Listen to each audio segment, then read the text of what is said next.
Hey, Julie. Hey, Julie. Welcome to Hey, Julie, a podcast about, I don't even have anything. You know what? A podcast about our birthdays. Happy birthday, Danielle. Thank you so much. Thank you so much. I mean, it is a podcast about our birthdays because tomorrow is Brett's birthday. Happy birthday, Brett, in advance. Thank you, Danielle. Oh my God, amazing. But it's also like the producers of our favorite TV show knew and scheduled the premiere and the start of feeds for this very momentous week because this is finally, once again, a podcast about Big Brother. Oh my gosh, is it ever? Or it's about Survivor. Yeah. And people who've been on it. Or their relatives. Relatives. Yeah. First commercial break, second commercial break on the CBS version of the premiere was like, first of all, they were playing like a Rolling Stones song. No, you know what they were playing? They were playing like Fortunate Son. It was weird because it was very like Vietnam War coded music. Yeah. And it was like, it was there. I'm pretty sure it was Fortunate Son. And it was like, Jeff is back. 18 new castaways are back. September 23rd. And it's like, that's in 6 weeks. They're ready. Big Brother is not going to be over. Anyways, Survivor encroaches. But while on this day, August 4th, 2023, we are discussing Big Brother. And we want to give a big welcome to our listeners. Some listeners only listen to us when we talk about Big Brother, and we welcome you back with open arms. And perhaps there are some new listeners who are like, oh, I need more Big Brother content. The live feeds aren't enough. The 3 episodes a week aren't enough. Rob's 18-hour podcasts are not enough. Rob has a podcast. But you know, somehow that got shouted out last night on the feeds in a critical moment, and Hey Julie did not. I just needed to state for the record. Because Hey Julie is for a different type of Big Brother appreciator. And we just wanted to make sure everyone who's listening is aware. We are the premier Big Brother podcast for casuals. We wear that hat proudly. We ourselves are, I would call us casual plus. Like, we don't just watch the TV show, though on many occasions we don't even watch the TV show, which I think is a pretty casual move. Yeah, we just know but we're kind of up on the feeds. Danielle lives on the East Coast and she's like a regular human, so she's not staying up until 5 a.m. But I live on the West Coast. Yeah. I'm a normal human. I'm going to sleep at 10 or 11. I woke up in the middle of the night last night to use the restroom. It was like 2 something in the morning. I was like, let me just see what's going on Big Brother Twitter. The HOH, whoever was the HOH, we're not going to spoil that yet. They were taking meetings still. And I'm like, oh my God, I'm exhausted for them. It's been 30 hours and I'm exhausted for them. We should also say too, like, we're kind of doing this level set because start of the season, we know many of you don't listen in the off season. In fact, one of our favorite listeners told that to me, to my face, like a couple weeks ago. We appreciate the feedback. We're a casual podcast, but also like we're here for fun. We're here for chaos. We're not here for money. We're not here to make friends either. We're not going to hear ads on our show. We're not going to be taking sponsors. We're not going to be taking guests who are pitching some BS. We're not going to be promoting some like micro dosing spray or whatever. Trust me, they've reached out. Yeah. This is our hobby. We are normal people who just like having fun. Anyways, have fun with us. Join us all summer. Join our Discord. The link is in the description of the podcast on whatever podcast app you're listening on and on YouTube. Have fun with us all summer. Join us. And maybe if you still like us, by the time November 20th comes around, you can listen to Danielle and I talk about the newest Aaron Sorkin Oscar bait. Yeah. There's so much to discuss. We had our juicy 90-minute Big Brother premiere this week. The feeds turned on. So we do discuss spoilers. We won't discuss them right away. We're going to get into the episode first. We already discussed our first impressions of all of the house guests. And then we finally got to meet them all in a classic Big Brother premiere. And when I say classic, I mean very poorly produced premiere. Yeah. I did miss it. As I was watching it, I was like, I can't believe I watched this shit. And like, if they ever cancel the feeds, I am so It's so over, bro. We It's were over. all Heisem. Everyone in America was Heisem's face when they were like, "Uh-oh, 3 intruders broke into the house last night." And man, I know there's a writer's. I know like everyone's available. Why are they going to Frankie? Frankie's not the only person who's available. Frankie's incredibly available, whether the actors are striking or not. You can't be crossing. Get Michael Shannon. He's available Oh now. my god. Jesse Eisenberg available. Yeah. Jessica Chastain, our favorite. Chastain. Available. Rushmore. Hey Julie reference available. Shall we all start with this? Danielle. Yes. The show starts and Julie is wearing a dress that looks like some sort of 19th century cookbook. Explain. Whoa. So I have to say, Julie came on screen. I was a little sour on Julie because Oh my God. She was awful. Sorry. She was awful the other night. First of all, she's not great. She has her moments, but she was still a sight for sore eyes just because the show hasn't been on all summer and I missed it. It doesn't feel like summer without Big Brother. So when she first appeared on screen, I actually gasped in delight. I thought to myself, only Julie could wear this one-shouldered. I mean, I don't know. It's like a radicchio, the type of lettuce colored plants it's a plant print amidst a black background. It's one-shouldered, bias cut, beautiful hem hit right after the knee with a strappy black sandal. The look with a very bouffant hairstyle, I would say, and some drop chandelier earrings, many bracelets. The nails are red and fabulous. I just thought to myself, this is a classic hot. This is a classic hot look. It just looked like a sort of, one of those books that's like a diagram of like the various mushrooms you can and cannot eat if you like live in the Pacific Northwest. Various bulbed vegetables, various root vegetables. I'm going to stay positive. We're going to start this year off positive. I'm going to say it was a hot. Now, would your opinion of the dress change if I told you that one of our listeners and Discord members did some digging and found that Julie's dress can be yours for just a hair under $3,000 US? Good for her. $3,000. It's Oscar de la Renta. It's called the Tulip Mania Maxi Dress. It's not a maxi dress. It's not actually a maxi dress, so that's wrong. It's a Paramount Plussy dress. I don't know. Like I was shocked when I saw that. I was shocked. I was like, honey. Good for everybody here, but like it kind of looks like TJ Maxi dress. I don't expect Julie to dress like us plebeians. Yeah, in our TJ Maxxinista fashions. It doesn't surprise me that she's in designer duds. I mean, $3,000 is a lot. That is a lot for a dress. But that's CBS is spending the money. This is their summer hit. So anyway, I bet her outfits are all free. Yeah, they're free. They're loaned or whatever, lended. Yeah. But I think it was a hot. We started on a high. This episode, I sent Brett this meme of like a graph that says, "We are so back," which is yay. And then, bro, we are so over. And then we are so back. We are so over. And that's how I felt during the episode. But erring on the side, I would say, of we are so over, bro. It's over, bro.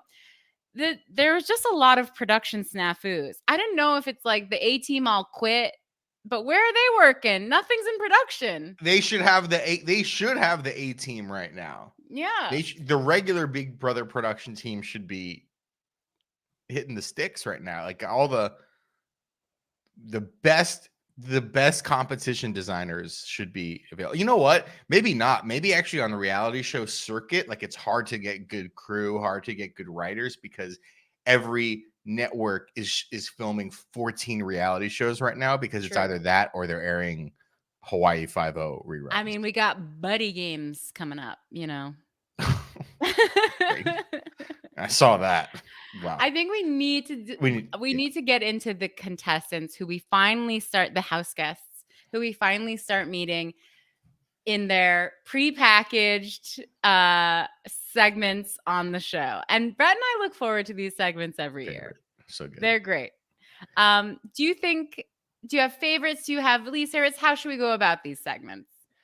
We can run through them pretty quickly. Some of Okay. you know what? I'll just say it wasn't my favorite year for the staged finding of the key. I think some of the laziest key finding has been this season. Yeah. But what I really love is when someone's like, I'm a lawyer. And then like it cuts to them on a phone in an office being like, Your Honor, I think you should acquit. And then they hang up. We didn't have many of those this year. Many of those. I do actually have quite a thing to say about the one lawyer on our cast. Okay. So we'll get to her in a minute.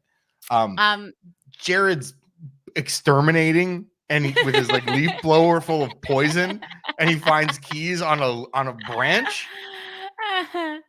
I know. Should he be wearing a mask? Should we all still be wearing masks? First of all, yes. I think so. We all should be wearing a mask. Second, I also didn't Bowie say at some point in this episode, or maybe she said it. Oh, she said it in her bio. She says she said COVID was over. And I was like, Bowie. Yeah. Babe. Why did they made Bowie wear her robes? Her robes that they wear. Yeah, we have to skip ahead. Okay, so we're just gonna skip ahead. Bowie's like, oh, I'm a lawyer and a DJ. Is she okay? First of all, is she a lawyer in the US? I don't know. But she's like, I'm a lawyer. And then she's walking down the streets of Los Angeles wearing a robe as if she's a judge. I understand in other countries, in the UK, in Australia, they're barristers and they have to dress a certain way. They don't appear like that's how it is in America. A lawyer just wears a suit, right? Business clothing, right? In the UK, they have to wear like a robe and they have to wear this fake little wig, and it's just like part of the pomp and circumstance of it. Why is she doing that in America? Is there an Australians only court for Australian crimes in LA? It was they half commit because she was only wearing the robe. She wasn't wearing the little wig. Why didn't they put They showed a picture of her with the wig. They showed a picture of her with the wig. I don't know. If she's a lawyer in America, then she probably doesn't need that.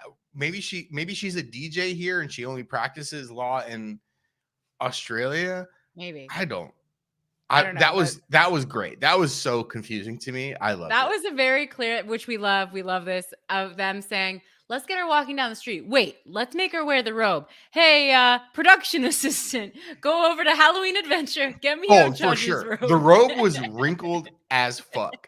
The robe was like, oh, what do we got? I don't know. My son graduated from high school a month ago. Let's get that. It's sitting in the bottom of his closet. That was great. Loved that. I loved Blue. I loved Blue going to the tattoo shop and opening up the binder full of tattoos and being like, oh, game over. This one. That was good. I was like, commit. I want to see him inking your ass. Let's see it. Okay, you're getting it? Sure. If you're getting a tattoo from the book or from the wall, you're getting a bad tattoo. And I think Blue has better taste than that. Blue does have better. We love Blue. I liked her. I really liked her energy. We thought she was an alt. She might be an alternate, but she's great. I wanted to, okay, I know we're just jumping all around. The one moment that truly stood out to me during all of these intros was my girl Izzy, born and bred New Yorker, Madam Flute. Yes. She's got a girlfriend. And she's like, ladies, sorry, I'm single. So we cut to her very New York apartment. I loved this apartment because it was so like lived in. Yeah, exactly. Small, like what a professional. She's an artist in New York, in Upper West Side. Be real, yeah. But she's got her girlfriend on the couch and she's giving her a massage and she goes, "Ooh, a lot of knots." A lot of knots in there. I thought Izzy's was great. Like Izzy's was probably like the best because she also says she's one of the best flute players in the city. Want to see the rankings on that? And then she also says being a flute player is really competitive. I'm sure it is. I want to know. I'm sure it is too, but I want like, where's that Netflix show? I thought Izzy's was really good because I just like I already liked her, but it was the type of intro where I was like, oh no, I really think you're going to be a fun player to watch. Whether she's a disaster or she's actually good doesn't, again, to level set to all of our listeners, I don't care if people are good or bad. I just care if they're entertaining.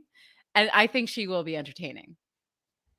I think I called this out last week. Like I think I was thinking with Izzy and with Bowie, like there's like a chance that one of them is just gonna flame out, and I think it's gonna be Bowie. Well, the older I think you're right. castmates, Izzy's like, yeah. you could see it. I mean, we talked about Heisem. You could see it in their face because here's the thing. Sorry, I know we're jumping around, but we have all of the cast. We'll go back to their intros. All of the cast is standing on the stage for half an hour. They were just standing there. They made them watch that stupid fucking video with Frankie Grande and Brittany and Danielle. And they made them, first of all, I was like, are they watching these videos right now? That seems like an unfair advantage. No, they're not seeing the No, the intro packages. It should also, I'm really confused about this too. Matt, who is deaf and has been he has been talking openly about his condition. He's like, I cannot hear things coming out of speakers. Like, right. I was can wondering how read this is lips. going I down, can yeah. kind of hear like muffled speech if it's like close to me. I have a little bit more hearing in my left ear than my right ear. I'm really good at like being in a room with people and I can understand what people are saying. I cannot hear things coming out of speakers. And he has said multiple times in the last 48 hours on feeds, you know, the Big Brother voice will come on and be like, Izzy, change your microphone pad, you know, whatever. It's time to go to the diary room. He's like, I don't hear those at all. And I think it was even possibly something in the HOH competition because they were like getting directions and stuff during the competition. Right. And he does not hear it at all. Were there captions on that video?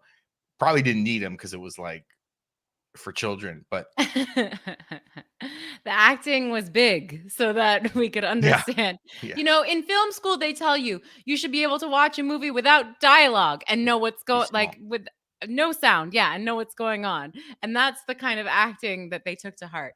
But wait, what I'm saying is they were all on stage and you could see Heisem was the one that kind of went viral, like his face of complete confusion. But I guarantee you, Heisem, Bowie, and Felicia are all looking, and like my older people in the cast who aren't super fans are all watching this and being like, I don't know about this. Like, what am I doing here? Yeah, exactly. I think there's actually I think the gulf is the middle-aged folks. I think just from watching the feeds for a couple days, like I think the hardest time is going to be had for like the Heisem, Bowie, Red, Cameron crew. Yeah. Like because of Suri, which we haven't even spoken about yet, Felicia kind of has now like a woman her age in there. Now there's like kind of two older women in there. I don't know exactly how old Suri is. I guess probably in her 50s or something like that. But like I felt that like Bowie, Red, Heisem crew is kind of the most out of place, and that actually the super youngs and the super olds have their people and have found their space, which is an interesting dynamic. I love that. I think that's so fascinating, and I totally agree. We'll get into what we're noticing on the feeds, but so to go back, let's go back to a couple more of the intro packages. Nicole. Okay. Nicole might have been the laziest key find in 25 years. Because before it's like, oh, he's like, Jared's like exterminating a house and there's a key in there. I've seen like, oh, someone's ordering a hot dog in New York and the guy hands the hot dog and the keys in there. Yeah. Nicole's like looking in her own purse. She's over to her and someone's like, look at your purse. And she's like, oh, it's there. Yes. That's magic. It was not good. But it was completely overshadowed to me by just like, I love Nicole. Oh my God. Yeah. I think they're calling her Mimi on feeds. She is just a star. I just love her. She's great. I love her. She's doing well too. We like to see it. Okay. I wanted to touch on Cameron a little bit, his intro, because we got everyone's profiles and pictures and everyone's occupations and ages. He didn't bring up in his intro package that he's a stay-at-home dad. he brought up that he's like ex-military and that he's been around the world and gone to It Afghanistan. said stay-at-home dad on his. It said like his occupation was stay-at-home. It showed dad. him with his daughter. No, it didn't. It didn't say stay-at-home dad. No, his occupation on the bios was stay-at-home dad. No, yes, in like the released bios, but I'm talking about during his opening package. It didn't say that at all. He said, "I'm single." What Yeah. are you doing staying at home? Well, that's what I just think like stay-at-home dad is, like I said in our last podcast, still a pretty small amount of fathers. Like it's a small amount of men who are not working and like staying at home with their children. So that's very unique and very interesting. So I just thought it was funny that it wasn't brought up at all during his intro package on the show. Yeah. And it made me even more suspicious of him than I already was. Yeah, no, it was weird. It was like, are you a stay-at-home dad? Going out of your way to say that how single you are. So who's paying the bills? Who's buying the peanut butter and jelly sandwiches? Right. They show him with his daughter. Who's feeding the horses? Yeah, I don't know. So question marks. Lots of question marks there. Backing it up. Riley. We got to talk about Riley. Yes. I'm a bartender. And then they cut to the bar, and it's clearly before the bar has opened. It's Yeah, clearly it's during in the morning. Like, yeah. We need to shoot this, not when the bar is going. And they're like, can you get 3 friends to show up to the bar? Mm-hmm. And she's like pouring drinks and like doing a little bit, and the bar is completely empty, and it's like morning. I just love that. You know, they can't mess with the business's hours, opening hours. We all know this. We've worked in production. Time is money. Time is money. I thought I was like, I feel completely justified in my preseason take. She is chips on head. Craig's like so crazy. Love her. And I feel justified about my preseason take on Riley as well. Which was? Remind me. The opposite of yours. I was pro Riley. With her, I'm not anti Riley. I just think like there's not enough there yet from this first episode for me to either stan or not stan. She's very middle of the pack for me. But Luke. Fitness is important. People assume I'm a jock, but I'm a nerd. I'm a starving artist. I'm an airhead. I'm into the Zodiac. Bro. What do you just pick one thing? Pick a thing. And you know what's I'm not a Luke fan. I'm not either. And I think despite all of that stuff, which is like one by one kind of interesting, the fact that he's just like, I'm a starving artist and I'm okay with that. We saw a little of his art. It was like very like deviant art, like yeah, Tumblr. I don't know how to describe it. Yeah, it's just cartoons? It's like people. It's not bad. People Look, in Portugal pay me to make art, and it's like you draw like anime people kissing. What do you? And it sounds like it's not doing very well, like his fashion. so I still, Luke is still in my like Dani doesn't trust camp at all. Then Felicia. we gotta talk Felicia. Felicia's house is beautiful. Yeah. Felicia, she was a real estate agent. That's what she only started a real estate agent. She's only been a real estate agent for 3 years. Right. Why does she have such a great house? I mean, I know once you're older, you can buy a nicer house, I guess. But like, I just was very impressed. Mr. Felicia's on it. She was also in the Air Force. Right. And they called her Jane Wayne. Danielle. Like John Wayne. Danielle. If I know Top Gun is in the Navy. If Felicia was in Top Gun, what would be her call sign? Whoa. Sergeant. It would be I'm gonna say Sergeant Pinky. I'm gonna call her Sergeant Pinky. Okay. Yeah. Pinky. Oh yeah, Pinky's I think that's good. pretty cute. Yeah. What would you say? Oh, I don't even know. The question was for you. It's also different. It's going to be hard for me because I'm so used to seeing her name in print, but her name is pronounced Felicia. It's Felicia, not Felicia. Yeah, I apologize. Oh, no, I don't even know if you did it, but I just like, no, I've absolutely done that 8 times this episode. They keep saying it, and I'm like, okay, Felicia. Instead of, because everyone's so used to, bye, Felicia. Yeah, I know. It's hard. It's hard. Maybe she was Felicia, and then when that happened, she was like, "It's Felicia." What are you talking Yeah, about? probably. Speaking of names, I'm going to mispronounce 100 times. Heisem. Heisem. Heisem. Yeah. My guy. Heisem is amazing casting. Amazing He's a casting. cabaret and burlesque performer. Fuck yes. This guy, Daddy, let's go. I mean, this is just such a My classic guy. doctor to me, where it's like you can't be satisfied with the fact that you're like in one of the top most important and well-paid professions that requires you to be really smart. You also have to be hot and in amazing shape. He's one of those doctors who probably runs 5 miles before he clocks in at the OR. Yeah, he probably wakes up at like 3 in the morning. And at night, he doesn't just go home and relax. He has to go be a fucking cabaret performer. He is an overachiever. Classic overachiever. No, he just has a full day of telling people, "I'm sorry, but your mother is going to die." And he has this sadness and anxiety pent up inside of him. "I'm sorry, it's terminal. There's something I'm sorry, they have Alzheimer's." Yeah. And then he's like, "I gotta fucking dance it out." Yeah. I love it. He's got to go dance to Padam Padam, Kylie Minogue. He's got to shake his tail feather. And I love that for him. Doctors are like crazy. And it's like, it's also a special flavor of crazy. Doctors are already like, there's something up with them. I love doctors. I trust the medical establishment. But like to be a doctor who's a doctor in that good of shape, a cabaret performer, and decide, you know what? I'm going to spend the summer on Big Brother. Like Heisem is crazy in the best. Yeah, what about your patience? patience? Know it. Yeah, he's like, whatever.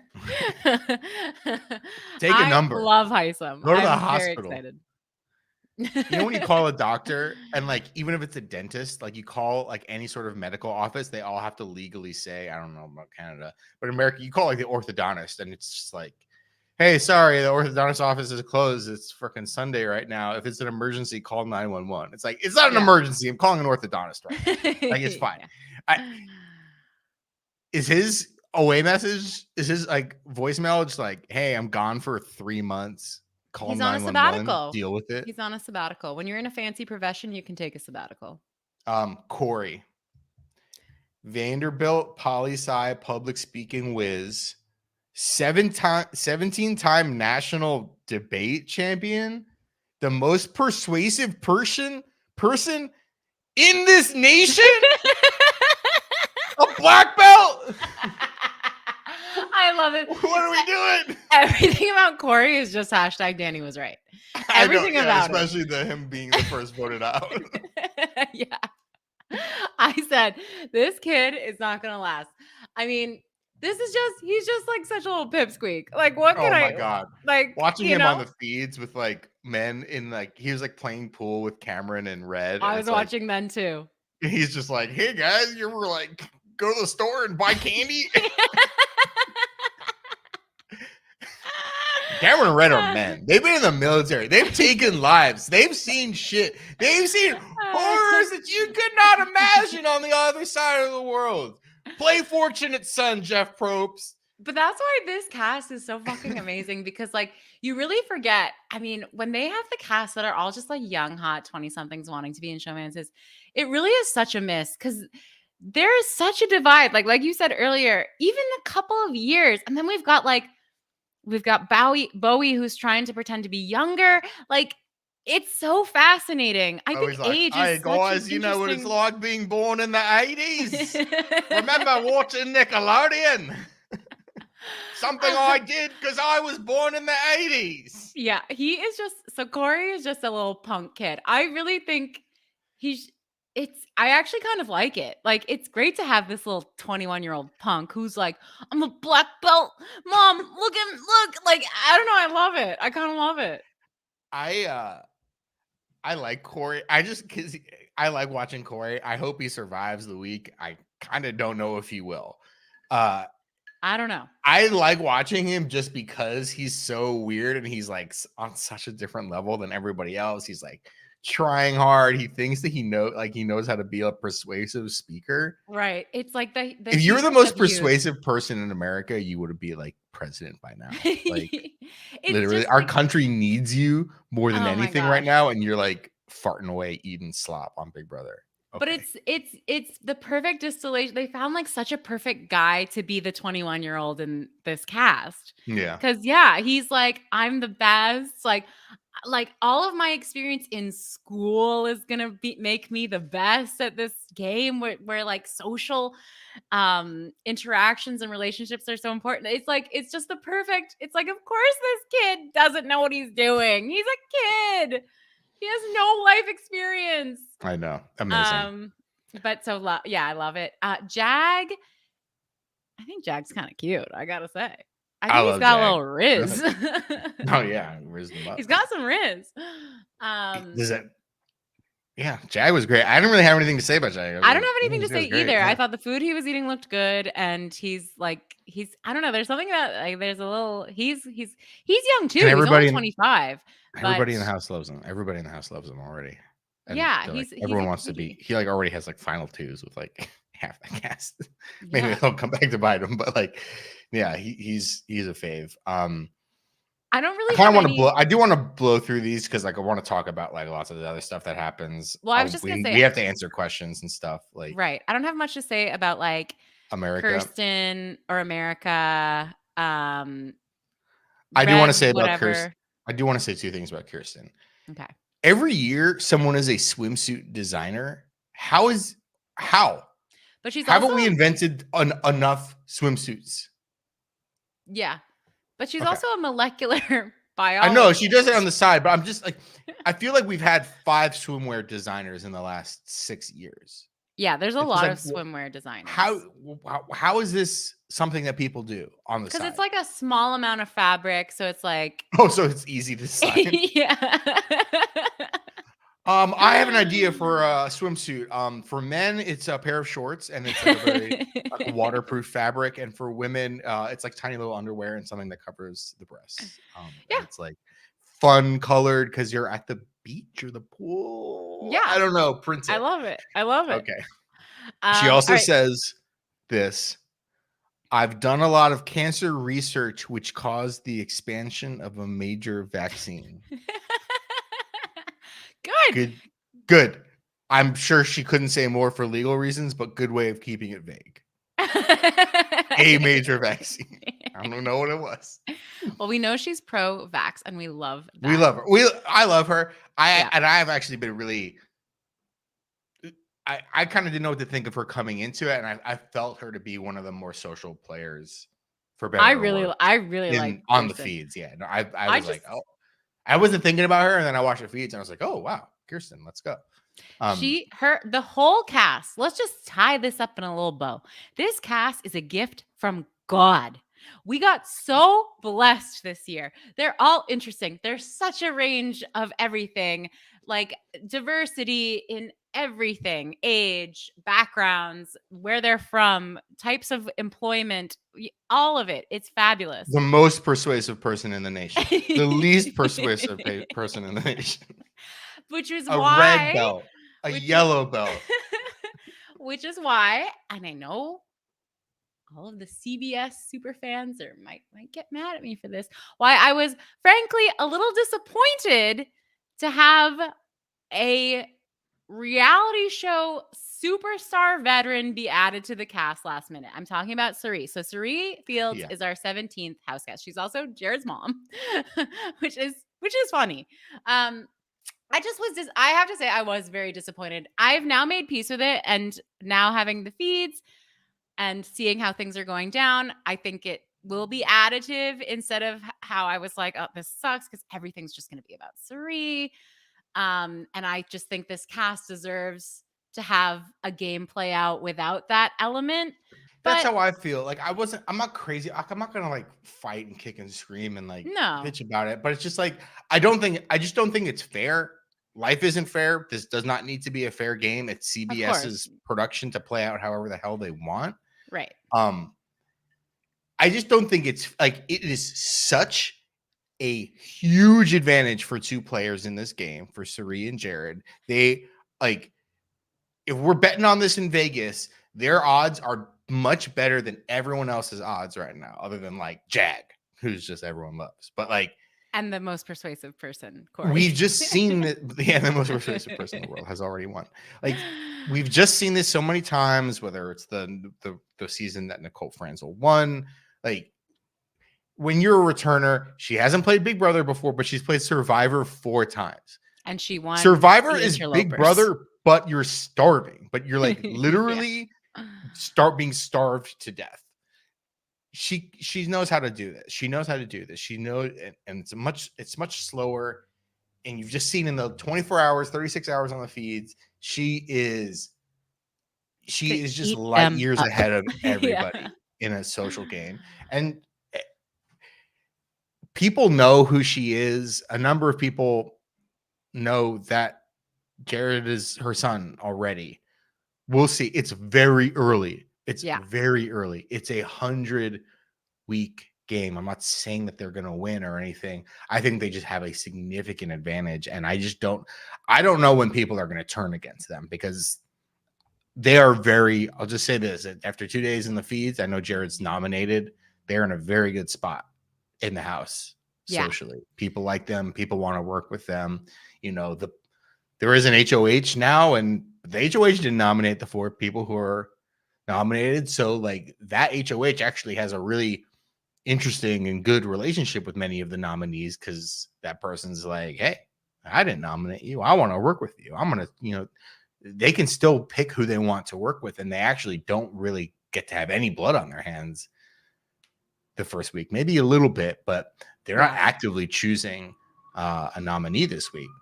Yeah.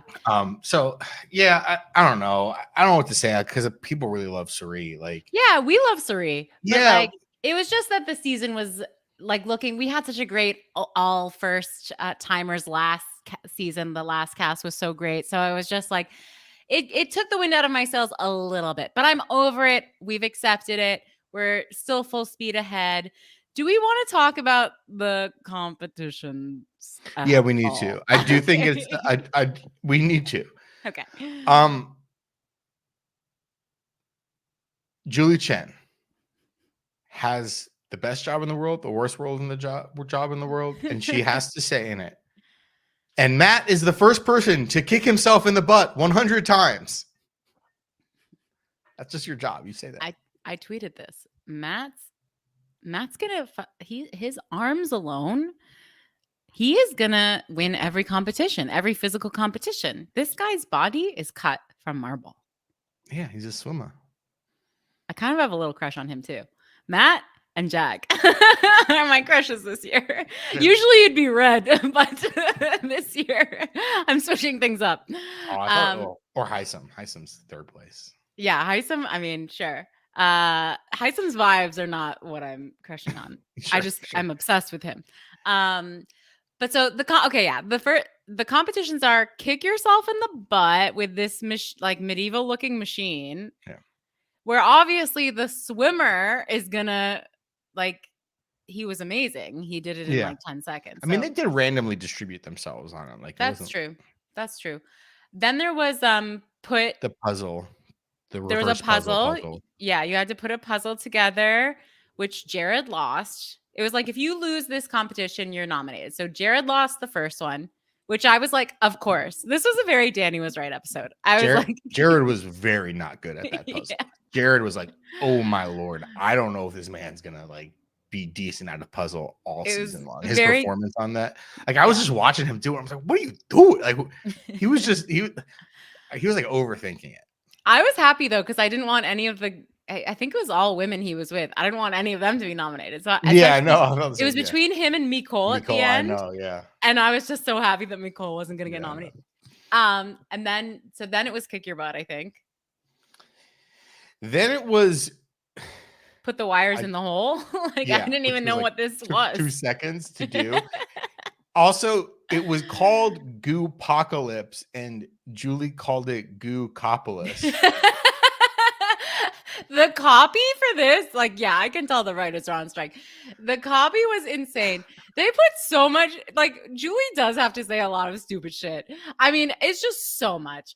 And she has to say things like, the notorious Mr. Goo has left his mark on the, like, it is so crazy.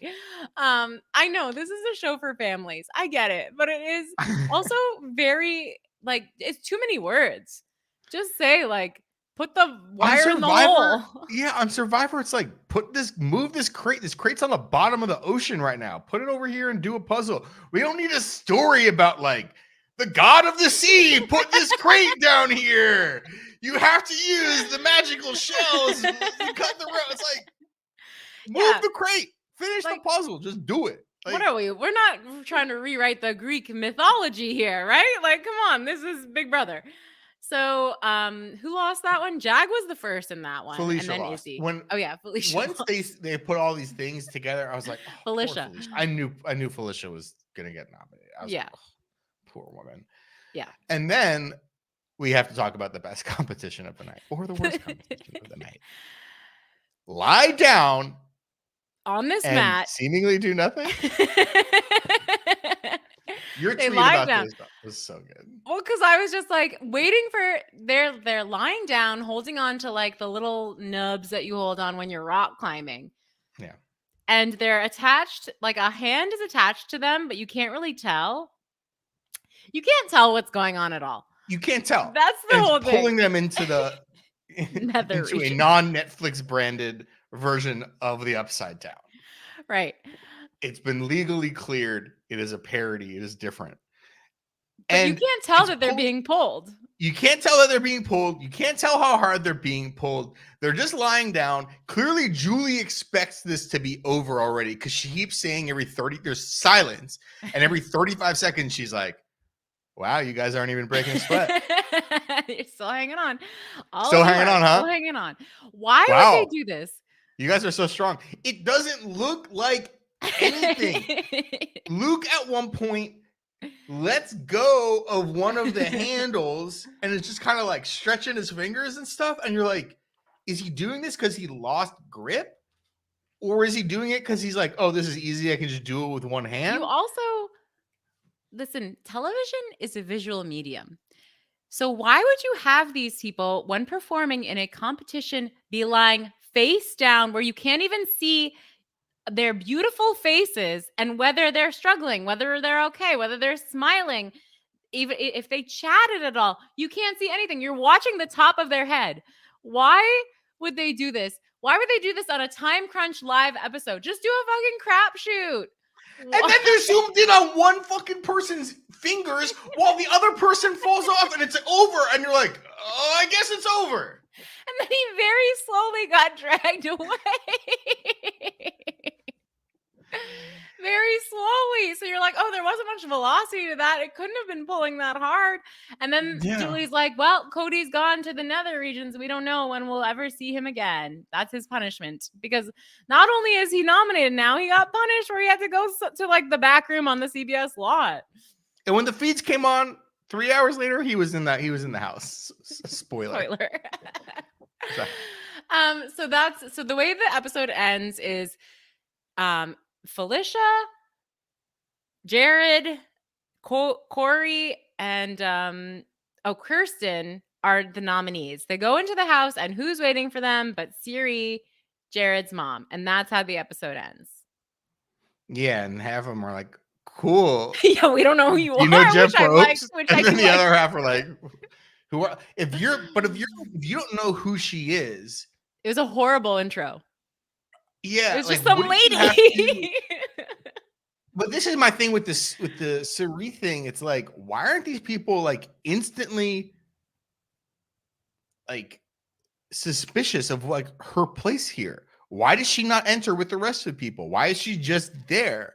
Like, she clearly is like being placed by the producers as a more important central player than you, Jag, than you, Heisem. Like, get her out. I'm not like, yeah.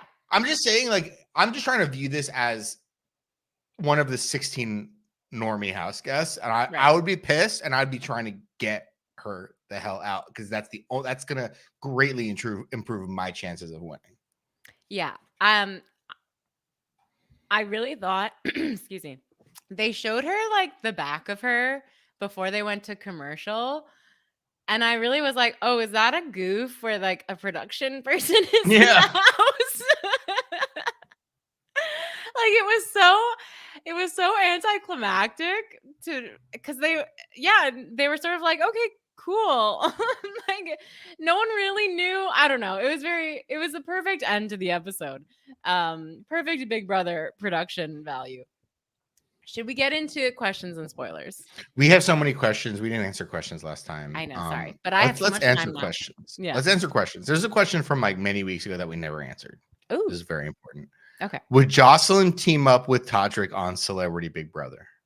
This is from Pizky in the Discord. This is such an important question.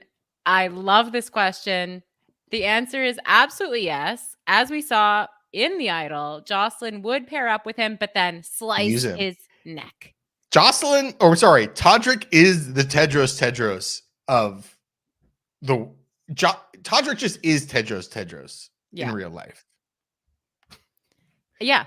This is the Idol talk for people. Our favorite show. If you're getting a taste of what it's like in the off-season press. Mango in the Discord says, who do you think will be the first one to get kicked off? Bets on who is the first person to walk through the door. I guess that's like probably who the first like returner is. So we should go into spoilers, I think. Okay, we're gonna spoil what's going on. So Cody's in a really bad position. It's Corey. Oh, Corey, sorry. Corey. You said that a couple times. Corey is in a really bad position because he's a little fucking pipsqueak who is like has no ability to like connect with people. Yeah, like I don't think he's evil. I think Luke is evil. I think Cameron might be evil. But I don't think Corey is evil. I think he's just young and he comes off horribly. He gives off, and this sounds like I think he's evil, but I don't. But he gives off Ben Shapiro vibes. Oh, it's just a very, I bet you Ben Shapiro has a little banner in his house that says 17-time national debate champion. Yeah, there's just something to that like debate bro mindset or like way of speaking to people that is like not genuine. It's very inauthentic. It's very like, I'm smarter than you. And maybe he can make friends with people his own age when he does that. But when you're talking to a fucking ex-military stay-at-home dad, 35-year-old stay-at-home dad, he's going to cut right through you. Like I saw the part Brett is talking about on the feeds last night where Corey was trying to like chat with Red and Cameron as they're playing pool. And the types of things he tried to talk to them about, he literally was like, so do you guys like soda? Like it was like Threads. It was like Threads, the app. I mean, who's your favorite teacher? Yeah, it was so we're adult men. We haven't been. It was so bad. And you could tell they were both like, this guy kind of sucks. So I don't think he's in a good position at all. I said before the season started, when we saw the cast, I thought he was going to be first out. I do still kind of think it would be funny if he was, but I also feel a little bad for him. And I think having that young pipsqueak in the cast is fun. So I kind of don't want him to be first boot anymore. Yeah. I'll also spoil the mechanics of like what has happened in the last. Yes, please do. Please do. 24 hours. If you're not interested, if you want to watch what happens on Sunday night, do that. Your first HOH is Riley. Riley won HOH. Riley, since there are 4 nominees, Riley is, I believe this today, Friday, there's going to be a ceremony where she removes 2 of the nominees and we get back to the normal setup of 2 nominees. So she's going to take 2 of the nominees down and then they're going to play a normal veto. Right. So basically Riley's big conundrum, her first night as HOH is figuring out which 2 of the 4 is she going to take down. Is that Corey, Kirsten, Felicia, or Jared? So lots was going on last night. My girl Riley was like literally just talking for like 16 hours straight. I mean, they were still up trying to talk. Yeah. When I got up, which I love. Yeah, no, I mean they were they were up. I promise you they were up at 2:30 Pacific time when I was like, oh, let me check Twitter because I'm gonna need to stay up for the next 30 minutes. Like, the sense is that Kirsten's I was really surprised the first day because I didn't think that much about Kirsten, and then I saw her socially. I was like, oh wow, she's like really good. She's like talking to everybody. That might have, of course, if I had tweeted it, it would have been amazing because usual "Hey Julie" host thing where we're like, oh, we really like James, and like the next day James is like nominated. Yeah, so I think Kirsten is definitely going to be staying on the block. It's Yes. a question. I think she's kind of. I think She's the current target. Kirsten she's is the the current current target. target. Riley, I think, is leaning towards taking Jared and Felicia off. She had a Mhm. very good conversation with Corey last night, and I think she made it. I think he's going to stay up, and I think he knows it, and As he's like the kind of going to pawn. be the pawn, Yeah. but also like he still has a chance to win veto. Kirsten has a chance to win veto. I will also say this: not a lot of people like Red. Yeah, Cameron likes Red because they're like the same person. they're like But middle-aged bros, yeah. anytime Red is not in the room, everyone's like, "Don't trust Red, man." So like, Because he wears I his think, sunglasses. yeah, I think especially if the veto gets used, maybe Red is up there as a replacement. Kristen is kind of like the target right now, just because she People don't has trust been. her. People don't trust her. It's weird. Everyone is being very social and friendly. I would say this is actually probably one of the more socially. I think most people in this game are like pretty good social players. Yeah. And for as much as we have made fun of Cody, aka Corey, Sorry. I think he's actually can turn into a good social player. Yeah, he's just nervous. But he's just nervous and young. And you know what? This always happens every year too. Like Michael was nominated last year because he was like, I feel like, Steve Moses was nominated first. Lots of the kind of like nerdier guys get nominated that first week. And if they can survive, they might actually grow into having a pretty good game. Right. So maybe it's Kirsten who goes this week. Maybe it's Red. Maybe it's something else. Like, we have another like it's only Friday morning as we're taping this. We have another 5-6 days. So that's what it seems like. My first impressions, Riley's a pretty good social player. Jag is an incredible social player. Yeah. Suri is. Jared, you and I were we were like texting, like, because he was giving us Corey vibes as well, not in like the Ben Shapiro way, but in the like, this guy is so young. He's and so immature young, way. and he's just like talk. He seems so nervous in his Yeah. videos, in his like the pre-show videos.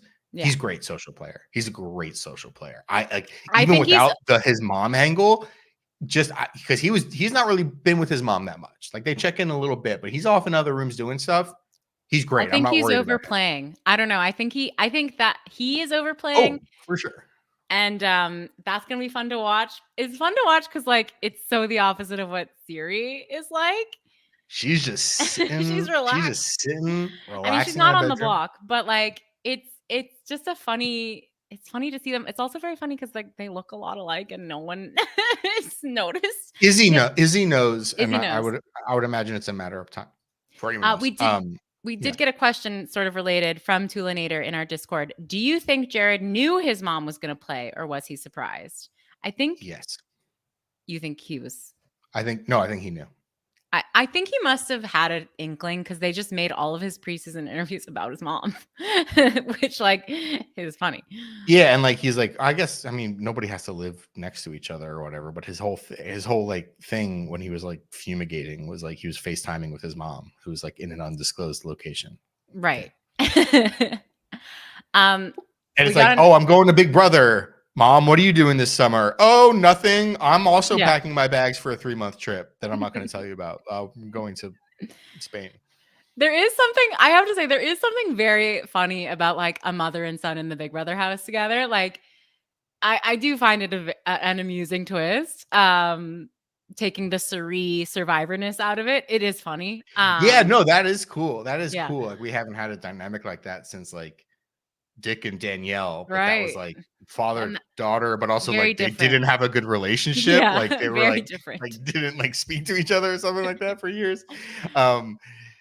Really important question here. Sorry, we're gonna really spoil a lot here. Pisky asks, how do we feel about Panera? Yeah, Panera Bread.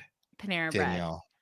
I'm gonna go ahead and tell you, I've never had Panera Bread, We don't have Panera in Canada. And in all of my years in the States, I didn't go there. I didn't try it. I hear there's a lot of talk, people saying, Bad Hot says Panera is just okay. Matt Steele says cream of chicken with wild rice in a bread bowl is my God. So, lots of opinions about Panera. I unfortunately can't weigh in based on personal experience, but I'm happy for people. Yeah. You're learning, you apologize, and you're learning. And I celebrate you. Yeah, I'll just say I've only been to Panera once. I got a broccoli and cheddar soup in a bread bowl. It was good. It was fine. I wouldn't say it was like the best. I would say I also got I got a pretty bad stomach ache afterward. I Probably was too gonna much say, dairy. Probably it too much seems- dairy. That was my bad choice. I Yeah. will accept that my decision making led to that result.